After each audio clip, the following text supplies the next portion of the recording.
네, 경기화성동의 전용기입니다. 그 출판기념회를 야인 시절에는 한 번도 하신 적이 없으십니까? 제가 지금 생각을 해보고 있는데요. 그 통상의 다른 정치인들도 야인 시절에 많이 하지 않나요? 저는 왜냐하면 정치를 다시 하거나 정치를 복귀하겠다 하는 계획을 갖고 쭉 살아오지 않았고 굉장히 그 전망도 불투명한 18년을 보내다가 저로서도 기적처럼 이렇게 다시 돌아온 케이스여서 그랬던 것 같고 출판기념회가 있었던 것 같기도 네? 합니다. 예, 알겠습니다. 그 작은 근데 뭐 규모의 출판기념회 했던 야인 것 시절에는 같습니다. 안 했고 국회의원이 되니까 음성적인 수입원을 위해서 출판기념회를 했다라고 주장하시니까 저는 황당해서 질문을 안 할 수가 없었습니다. 사실 이 출판기념회가 국회의원의 음성적 수입원이라고 아주 악질적인 문제라고 존경하는 주진 의원께서 주장을 하고 계시지만 정치 신인의 그러니까 야인의 정치적 출정식 자신의 홍보 수단이 될 수도 있는 부분입니다. 원외 인사들은 지금 국회의원님들처럼 후원금도 못 받아요. 그럼 그 정치 자금은 어디서 받아야 됩니까? 그 권력을 가지고 계신 국회의원들께서 원외위원장들, 원외 인사들 합법적인 정치 자금 수입 그 모금을 못 하도록 막고 있지 않습니까?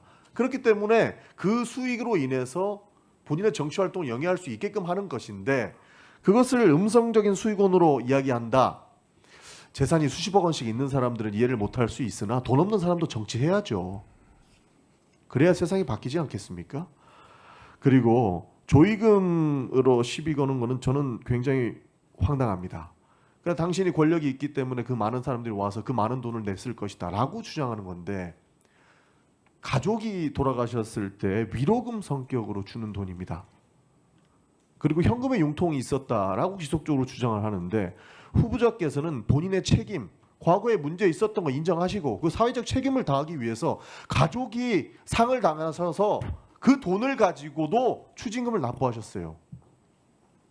그 가슴 아픈 돈으로도 추징금을 납부할 만큼 사회적 책임을 다했습니다. 전두환 29만 원 있다고 도망칠 때 비판 한번 안 하던 사람들이 그 금액으로 자신의 책임을 다해서 추징금 납부하는 것을 현금의 융통이라고 당신 문제 있다고 얘기할 수 있습니까? 저는 그 부분에서 굉장히 유감이라는 말씀을 안 드릴 수가 없는 겁니다. 그래서 정치 시스템을 바꿔야 되는 것이지 검은봉투법이라고 해가지고 이것을 폄훼하고 정치의 출발선 자체 원외 인사들한테는 굉장히 악재가 될 수 있어요. 이런 막는 방법은 바람직하지 않다는 말씀 드리겠습니다. 저는 국민의힘에서 제기한 이른바 6억의 출처 이거 명쾌하게 해결 다 됐다고 생각합니다. 조금 전에 연도 이야기하면서 이 금액이 어디 있었고 다 말씀드렸잖아요. 빙부상 조의금으로 돈 냈고 출판기념회 있는 해에 더 많은 추징금 냈고 그거 부족한 부분들은 본인의 세비의 절반 이상을 털어서 추징금 냈습니다. 그것은 도망치지 않고 사회적 책임을 다하겠다라고 하는 후보자의 철학이 들어가 있었던 거라고 보는 거고 뭐 교회 현금 왜 이렇게 돈 많이 냈냐 하는데 그 돈을 낼 수 있게끔 도와주신 것도 하나님이라고 하는 본인의 종교적 철학 때문에 돈 낸 겁니다. 그것까지 비판하실 수 있나? 그렇게 본인의 세비로 생활이 안 되니까 배우자는 후보자한테 말도 못하고 친정에다가 생활비 좀 달라고 이야기를 했나 봅니다. 그렇게 아등바등 살아왔는데 그런 내용들 다 그런 현실들 다 빼고 후보자는 문제가 있어야 되는데 하면서 계속 현금 융통이 있었잖아요. 문제 있잖아요. 라고 이야기하니까 저는 이 청문회가 도대체 인대용 기후제 이상의 무언가를 만들기 위해서 하고 있는 건가 이해할 수가 없는 겁니다.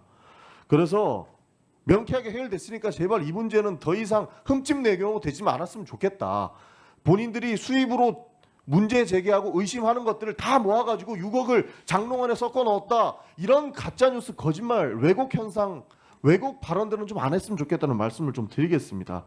후보자께서도 스스로 책에 돈에 대한 묘한 결벽증이 있다. 이번 후보의 그런 내용도 밝히셨고 껌껌이 설명하지 않았습니까? 조금 전에 PPT에 나왔던 내용 후보자님 전부 사실입니까? 답변 한번 부탁드립니다. 틀린 부분은 틀렸다고 말씀드렸고 제가 느끼기에는 궁금해하시는 부분에 대한 답은 사실상 다 드린 것 아닌가 생각합니다. 그러니까 그래도 충분히 네. 뭐 그래도 더 궁금하시다면 그건 뭐 어떻게 하겠습니까? 소명할 수 있는 부분은 충분히 소명했다고 보고 그래도 의혹이 있다면 성실하게 답변해 주신 게 맞기 때문에 해주셨다고 생각을 합니다. 마치 거액을 숨긴 것처럼 마치 불법 정치 자금을 받았어야 되는데 안 받았다라고 하는 방식의 청문회는 되지 않았으면 좋겠다는 말씀 좀 드리고 싶습니다. 그리고 먼지가 날 때까지 터는 식의 공격은 지금 이미 진행됐다고 봅니다. 시간이 없어서 간단하게 질문 하나만 드리겠습니다. 저는 우리 사회가 먹고 살기는 다 힘든데 소비자를 기만하는 행위는 좀 없었으면 좋겠습니다. 지금 사회 현상에 대해서 말씀을 하나만 드리고 싶은데요. 최근에 한 그 플랫폼 업체에서 배달비를 무료로 하겠다라고 이야기하고 있어요. 근데 매장에서는 9,000원인 메뉴가 배달 앱에는 12,000원인 겁니다. 그러니까 조삼모사가 되는 거죠. 소비자는 속고 자영업자는 플랫폼에 대한 비용 충당을 위해서 어쩔 수 없는 선택을 하고 있습니다. 이게 공정거래 측면에서 바람직한 현상인가를 저희가 묻지 않을 수가 없습니다. 그래서 시간이 짧아서 그냥 다 생략하고 질문만 드리겠습니다. 이 관련된 내용만 답변해 주시면 좋을 것 같습니다. 플랫폼과 자영업 간의 수수료 부담 전가 문제를 좀 총리가 되신다면 국무조정실을 통해서 해결해 주셔야 된다고 보는 것이고, 플랫폼 수수료 상한제라든지 협업 방식과 자율 규제 등이 필요하다고 보는 겁니다. 울며 겨자 먹기식으로 사회적 문제가 지속적으로 발생하고 있는 부분 때문에 소비자는 기반당하고 있는 것이고 자영업자들은 더 힘든 상황에 내몰리게 된다라는 말씀 드리고 싶습니다. 그래서 소비자가 가격 혼란 해소와 자영업 부담 완화 제도 개선이 필요하다. 그러니까 플랫폼 수수료와 관련된 내용들은 총체적인 측면에서 접근이 필요하고 공정한 거래가 있을 수 있는 환경을 조성해야 된다라는 말씀 드리고 싶습니다. 이 문제 방치하면 안 된다. 소비자 신뢰 회복해야 된다. 자영업 부담 완화해야 된다라고 하는데 이에 대한 정책을 검토해 주시길 부탁드리고 이에 대한 생각을 좀 말씀해 주시길 부탁드리겠습니다.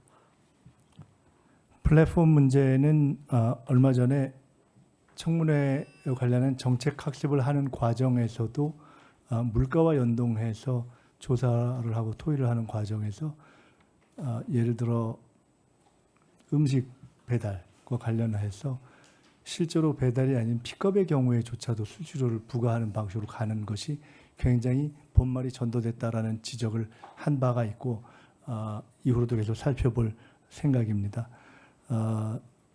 존경하는 전영기 의원님께서 질문 중에 제게 제기됐던 여러 문제 제기에 대한 문제점을 지적해 주셨기 때문에 그에 대해서 그냥 간단하게 두 가지만 말씀드립니다. 비록 제 문제를 거론하는 과정에서 청문회에서 논의가 됐지만 정책을 하는 국회의원의 한 사람으로서 이런 일이 있다고 해서 일반 국민 모두에게 적용될 수 있는 영향을 미칠 수 있는 축의금과 조의금 전체를 문제 삼거나 또는 신고하는 방법을 섣부르게 제기하거나 또는 정치에 있어서의 신인들의 활동을 제약하거나 또는 헌법적 제약으로 비춰질 수 있는 출판 기념회 그 자체를 액수의 투명화라는 접근법을 취하지 않고 전체를 죄악시하는 접근법은 저는 개인적으로 적절치 않다고 봅니다. 끝으로 제가 저의 진실성을 입증하는 데 있어서 공정하게 만약에 다루어진다면 제게 문제를 제기하는 분들의 경우에도 적어도 이미 아닌 것이 명료하게 된 6억을 쟁여놓고 현금으로 썼다라는 방식으로 문제를 제기해 왔던 것에 대해서는 적어도 제게 요청했던 사과 정도는 하거나 해명을 하고 후속 질문을 하시는 것이 적정하지 않는가라는 소회를 갖고 있다는 말씀도 드리겠습니다.